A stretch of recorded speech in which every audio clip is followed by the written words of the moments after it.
Okay guys, good morning. Good morning sa mga Taurus guys. Sa mga Taurus ito na reading. Message today. Tingnan natin na inyong pag-ibig, Taurus. Silipin muna natin na inyong pag-ibig. Ang pag-ibig ng mga Taurus sa kanilang nakaraan. Okay, nakaraan muna ang tingnan natin. At tingnan natin ang bagong tao, bagong kakoneksyon na paparating sa inyo. Sa kasalukuyan hanggang sa inyo forever. Okay, Taurus, tingnan natin yung pag-ibig sa nakaraan.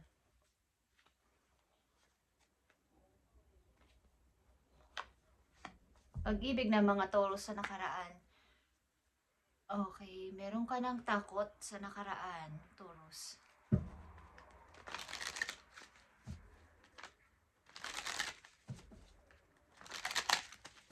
I need 4 messages dito sa pag-ibig ng mga Taurus sa nakaraan nilang karelasyon o kakoneksyon. I need 4 messages. Thank you. Sa nakaraan ninyong karelasyon mo na to. Sa nakaraan mo na ninyong karelasyon to, Taurus, titingnan natin. Okay. Knight of Cups is here. Okay, Taurus. Sa nakaraan ninyo, maaaring may nagsusorry o balak mag-sorry. Guys, gustong humingi ng second chance or another chance. Tingnan natin na inyong nakaraan. Nakakoneksyon? Okay. Ngayon ay March 12, 2026. Pay attention to the red flags. Know the warning signs of what an unhealthy connection looks like. Okay, sa nakaraan nyo talagang may red flag na o may mga signs na pinapakita sa inyo ang kapalaran na hindi ito nararapat or dapat mong maintindihan ang paligid. Okay. Any signs, guys, na nagpapahiwatig na ito ay unhealthy relationship? Okay, Taurus. Tingnan natin to. Sa nakaraan ninyong pag-ibig, King of Pentacles in reverse. Maaring ang tao na to ay walang gana magtrabaho, hindi masikap sa buhay, kumbaga hindi rin loyal, hindi rin grounded. Sapagkat ang King of Pentacles ay maaring mahilig ito sa trabaho, hardworking people ito. Okay?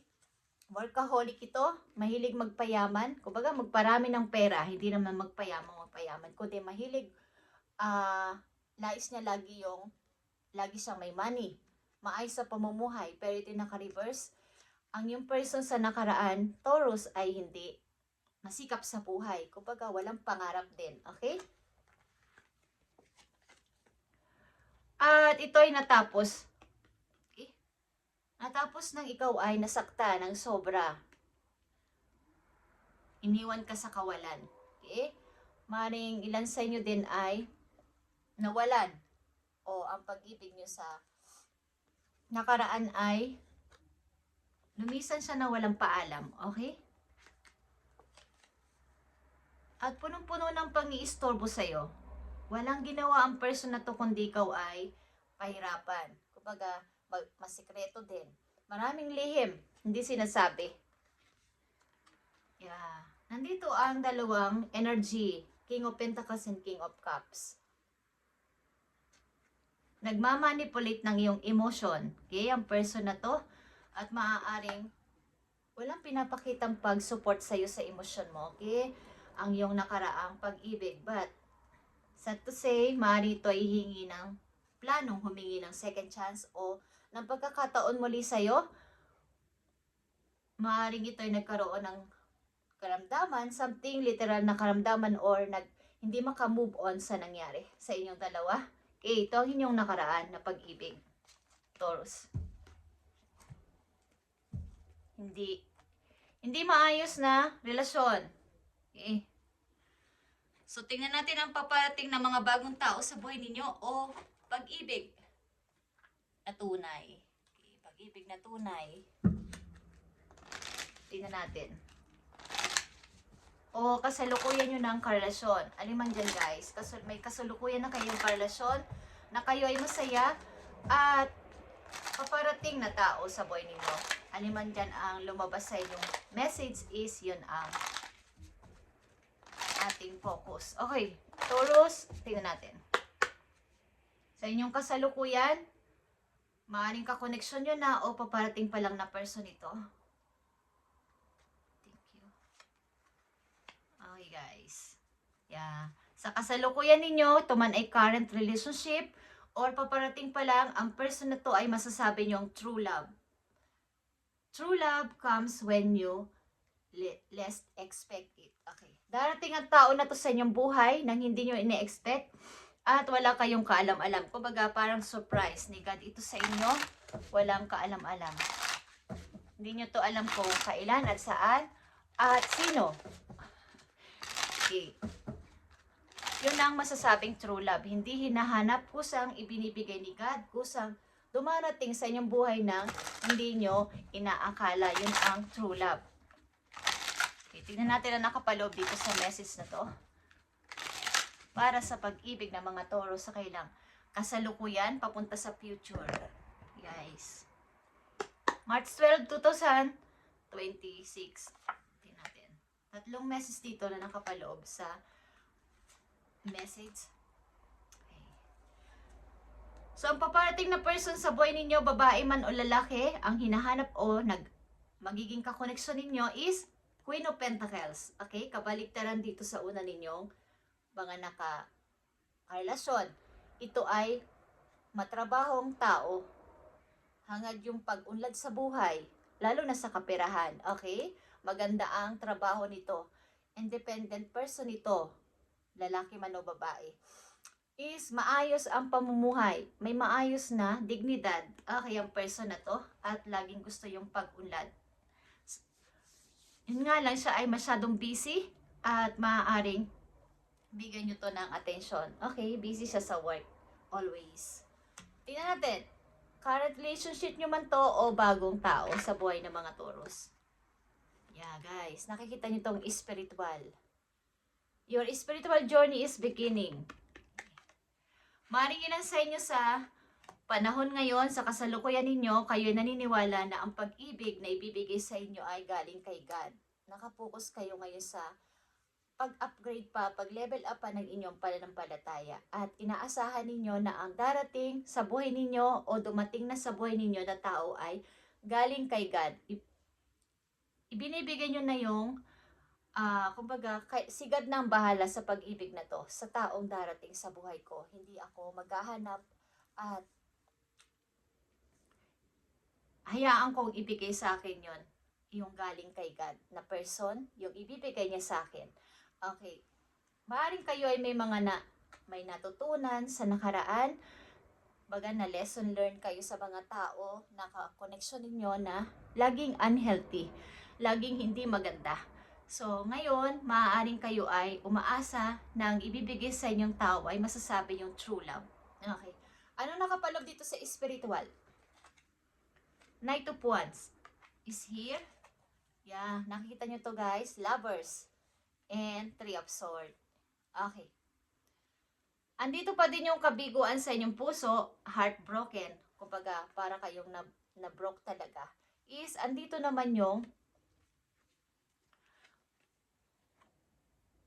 pagpupursigin ninyo na itong tao na to na makikilala ninyo o kasalukuyan nyo ng kakilala ay talagang inyong masasabing true love. Okay? Ito ay pagtitinginan ng taong both ang feelings, ambition. Okay? Pareho kayo ng nais sa buhay. Ito ay Aquarius energy, Gemini, and Aries, Leo, Sagittarius. Okay na? Energy. Guys. Tingnan natin yan. Sa mga Taurus, guys, ibibigay sa inyo ni God ang tamang tao, masasabi nyo tong true love. Maring ito ay makikilala nyo sa inyong pagta-travel or kayo mismo ay parehong nasa travel. Workaholic ang tao na to, guys. Maring ito ay ma-obsess sa inyo, Taurus. Tingnan natin.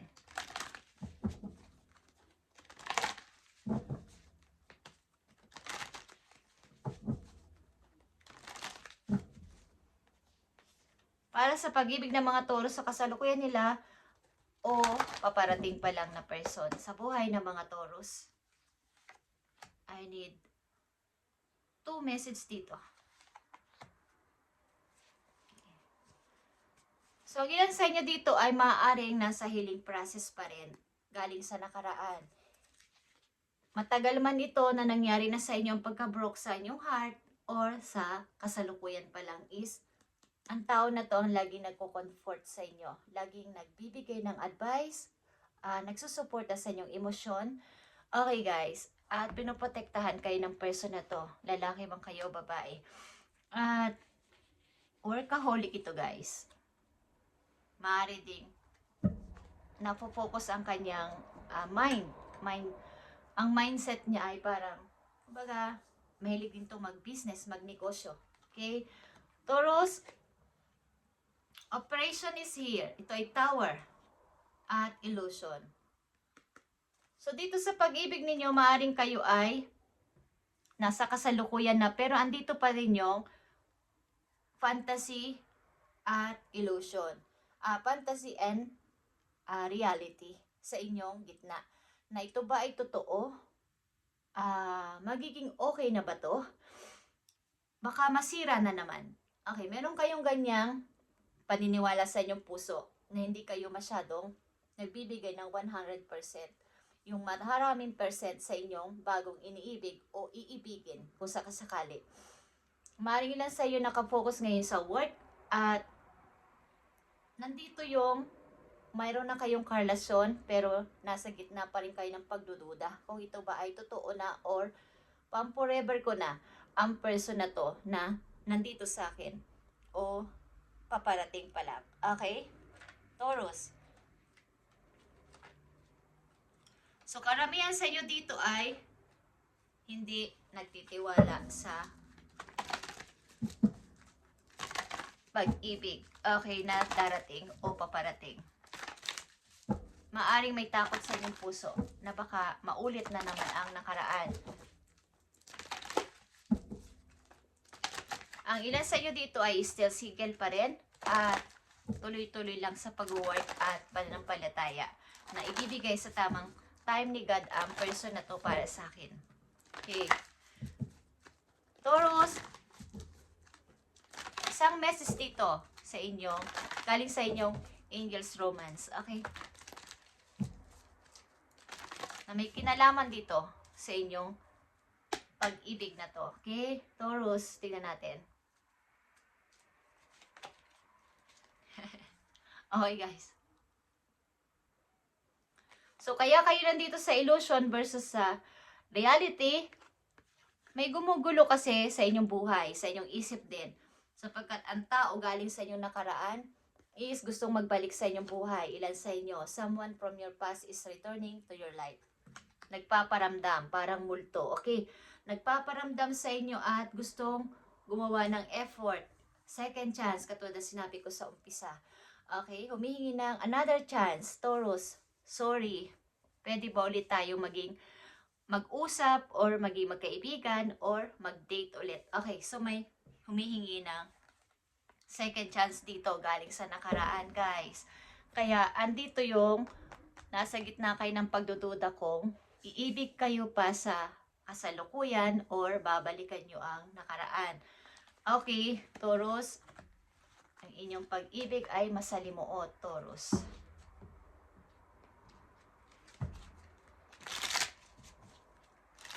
Tingnan natin ang message sa inyo. So, nasa sa inyo yan at ano ang inyong desisyon sa pag-ibig na to. Kaya lang, karamihan sa inyo dito ay nagda-doubt. Okay?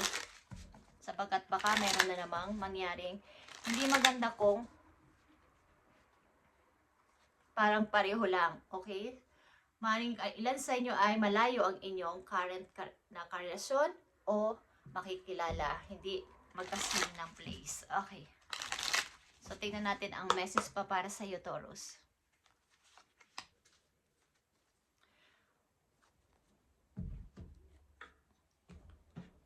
Tingnan natin to.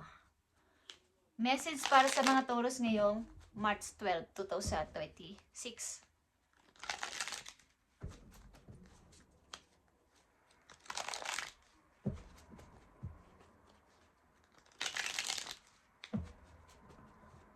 tingnan natin to.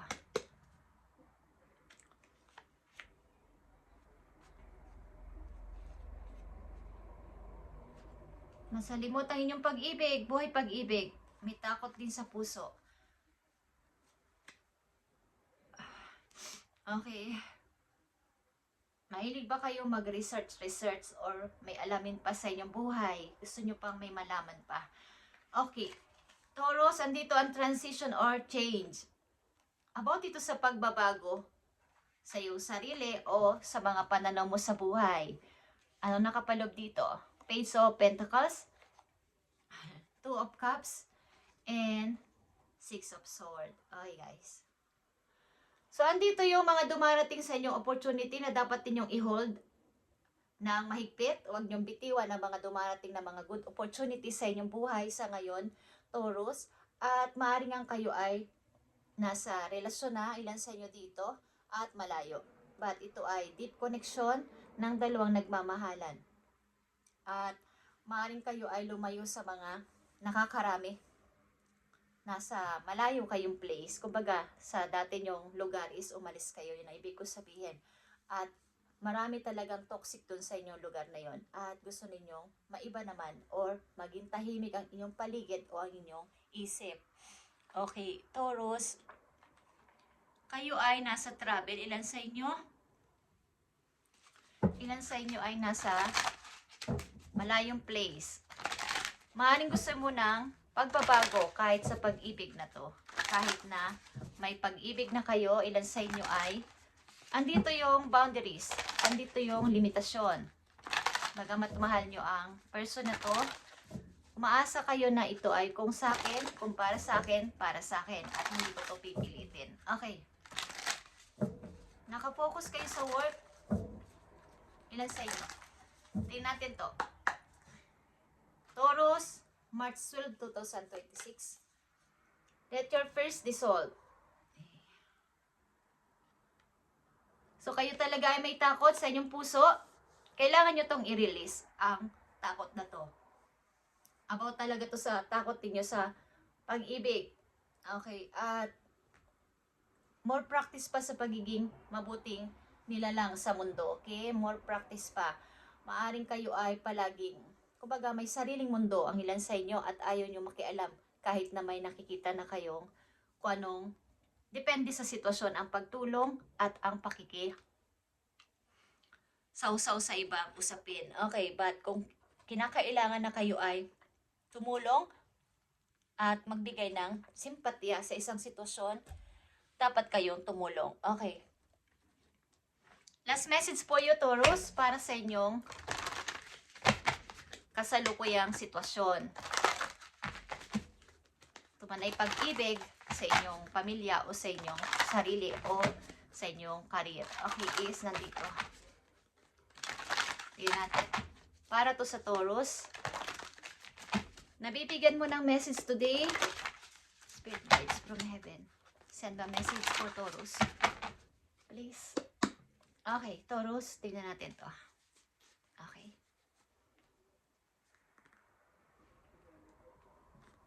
Para to sa mga Taurus na bibigyan ng message today para sa kanilang sarili, pamilya, or sa kanilang career o sa kanilang pag-ibig. Tingnan natin. Thank you. Okay, Taurus. Andito ang perspective o ang inyong pananaw. There's a better way. Pause for reflection and insight. Dare to be different. Okay. Ito ay hangman. Guys. Ito ay pag-iba ng inyong pananaw sa buhay. Makiramdam sa paligid, mag-observe, at pakinggan ang sinasabi ng puso. Kumbaga, this time, sa inyong kasalukuyan, wala kayong mga comment sa mga nakita, naririnig nyo, at sa inyong sitwasyon, kung kanino kayo at saan kayo involved. Wala kayong comment. Wala kayong sinasabi. Something na kayo ay nakikiramdam at okay naman kayo sa inyong sitwasyon sa ngayon at medyo parang okay lang. Masaya kayo sa sitwasyon nyo ngayon at wala naman kayong sinasagasang tao, wala kayong nasasaktang tao at wala rin naman kayong masyadong pakialam sa iba. At nandito yung Pause for reflection and insight.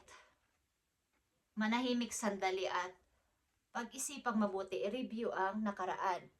Pag-aralan kung saan at kanino ka nagkamali or saan ka nagkulang at gawing, kumbaga, make a difference. Maiba sa lahat. Okay? Ang inyong paniniwala. Taurus. Okay. About ito sa inyong pagbabago. Ito ay spiritual pa rin. Okay? Ang color violet. At andito ang the wheel. Okay, guys. New beginnings, end of the delays, a change and direction that offers happiness. Nandito din yung change na yan. At change ng mga, kumbaga, kung gusto ninyo ng bagong start sa buhay, maaring iiba kayo sa nakakarami. Iiba kayo ng way. Okay, guys? There's a better way. May maganda naghihintay sa'yo, dako pa roon. Kaya, aralin mong mabuti, kaya andito ang hangman. Nakikiramdam ka at nag-o-observe sa paligid at sa sitwasyon mo. Kung anong dapat kong mas mabuting gawin sa sitwasyon ko para maging maayos at maging okay ako pagdating ng panahon. Okay guys, alam nyo na ang ibig ko sabihin. May maganda naghihintay sa'yo sa kung kayo ay aalis o maiiba naman sa nakaugalian ninyo, nakasanayan ninyo, pinapaniwalaan ninyo, maiba naman ang inyong pananaw, ang inyong palagay sa lahat-lahat ng bagay. Halimbawa, yung kasabihan na ganito is may maraming naniniwala doon. Ang ibig ko sabihin, ibahin ninyo. Subukan ninyong i-reverse, okay? Subukan ninyong huwag masyadong doon mag-focus, gawing realidad, kesa maniwala sa kasabihan, kesa maniwala sa mga sabi-sabi lang. Okay? Yun ang ibig kong sabihin, Taurus. At magiging okay ang lahat para sa inyo. Marami naghihintay sa iyong magagandang chance, opportunity sa ibang kung iibahin mo ang iyong pananaw. At sa inyong pag-ibig dito, maaaring wala kayong masyadong, no big deal. Okay? With or without. Dumating o hindi, okay lang. Basta ako ay nagpupursige sa aking sarili, nagtatrabaho ng maayos at nagpapaka-unlad. Okay, Taurus. Thank you and God bless. At i-update natin to sa mga susunod pang araw para sa inyo. At kung may kilala kayong Pisces sa inyong chart is happy birthday sa kanila. At pakisabi. Okay, God bless sa kanila lahat. At sa inyo din. Taurus, thank you and God bless.